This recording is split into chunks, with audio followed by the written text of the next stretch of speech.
2026 চনৰ বিধানসভা নিৰ্বাচনৰ আজি মনোনয়ন পত্ৰ প্ৰদানৰ শেষ দিন।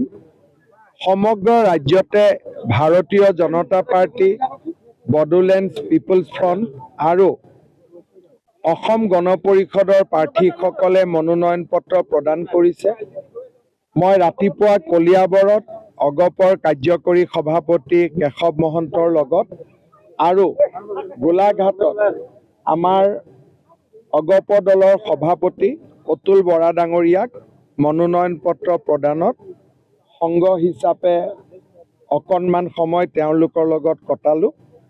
তাৰ লগতে গোলাঘাটত আজি আমাৰ দলৰ প্ৰাৰ্থী মৃণাল শইকীয়া আৰু দেৰগাঁৱত আমাৰ খুমটাইত মৃণাল শইকীয়া, দেৰগাঁৱত মৃদুল দত্ত ডাঙৰীয়ায়ো মনোনয়ন পত্ৰ প্ৰদান কৰিছে। তেওঁলোককো শুভকামনা জনোৱাৰ সুযোগ পালোঁ।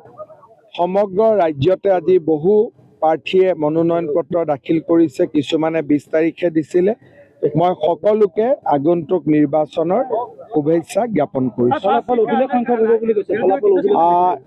এইবাৰ নিৰ্বাচনত জনতাৰ যিটো আগ্ৰহ আৰু বিশেষকৈ বিৰোধী দলৰ প্ৰাৰ্থী আৰু তেওঁলোকৰ যিটো ক'ব গ'লে মই নিৰ্বাচনৰ যোৱা 10 দিন তেওঁলোকৰ মাজত যিটো পৰিৱেশ মই দেখিছোঁ, তাৰ পৰা সহজে অনুমান কৰিব পাৰি যে এইবাৰ ভাৰতীয় জনতা পাৰ্টি আৰু মিত্ৰ দলে সকলো অভিলেখ ভাঙি এখন শক্তিশালী চৰকাৰ অসমত গঠন কৰিব, তাত কোনো সন্দেহ নাই।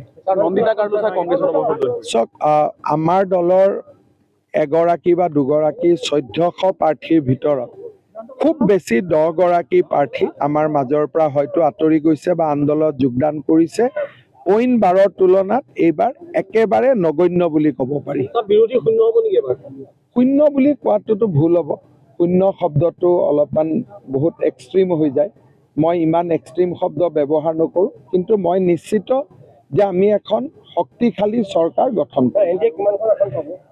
আজিৰ ডেটত আসনৰ সংখ্যাটো ক'ব দিগদাৰী, কাৰণ যিবিলাক আসন আমি নাপাওঁ বুলি ভাবিছিলোঁ, এতিয়া মই দেখা পাইছোঁ সেইবিলাক আসনো আমাৰ কাৰণে ভাল হৈ গৈ আছে।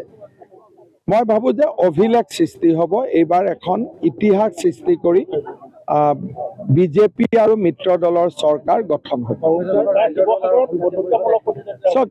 তেওঁলোকৰ প্ৰথম কথা বহুত দেৰি হৈ গ'ল মিত্ৰতা কৰোঁতে, আৰু মিত্ৰতানো কিয় কৰিছে? 2-4খন একেলগে মিলি সভাও কৰাৰ সময় নাপালে। গতিকে এই মিত্ৰতাটো কাগজতে থাকি যাব, এই মিত্ৰতাটো আৰু ফিল্ডত গৈ নাপায়। শিৱসাগৰত আমি বন্ধুত্বমূলক প্ৰতিদ্বন্দ্বিতা কৰিম। ভাৰতীয় জনতা পাৰ্টীয়ে কুশল দুৱৰীক আমাৰ দলৰ প্ৰাৰ্থী হিচাপে মনোনয়ন দিছে। অসম গণ পৰিষদৰ পৰা প্ৰদীপ হাজৰিকাকো মনোনীত কৰা হৈছে। মই 2 গৰাকী প্ৰাৰ্থীকে শুভেচ্ছা জনাইছোঁ। देखिए, पूरा भारत का जो राजनीति है वो तो कांग्रेस से ही शुरुआत हुए थे, बट क्वेश्चन यही है आप लोगों को कांग्रेस में क्यों नहीं रुकवा सका? आप अपने आप ही बोल रहे हैं कि मैं फेलियर हूँ।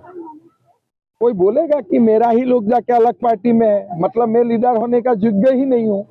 ऐसा तो दुनिया में मैं नेता खुद पहला बार देखा हूँ जो खुद ही बोल रहा है कि मैं लोगों को रख नहीं सकता हूँ।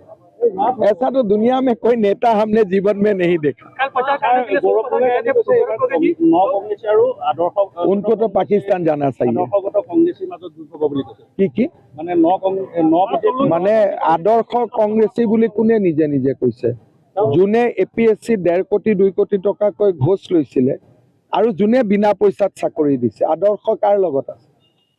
আপোনালোকে দুটা ঘূৰাই প্ৰশ্ন কৰিব নোৱাৰে নেকি?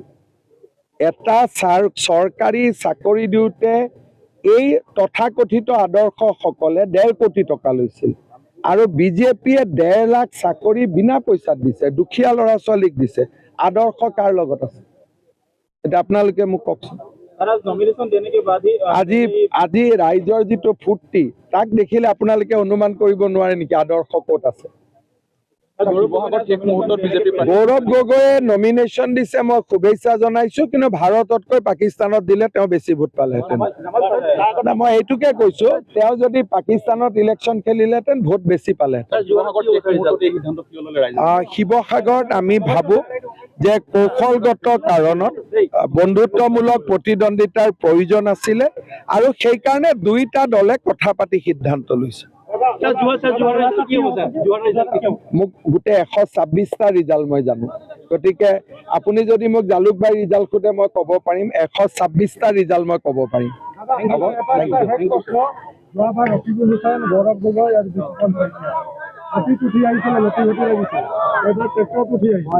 মই তাৰ ওপৰত ব্যক্তিগত একো কমেণ্ট নিদিওঁ, খালি এটাই কথা কওঁ যে যোন পাকিস্তানৰ এজেণ্ট, পাকিস্তানত ভাৰত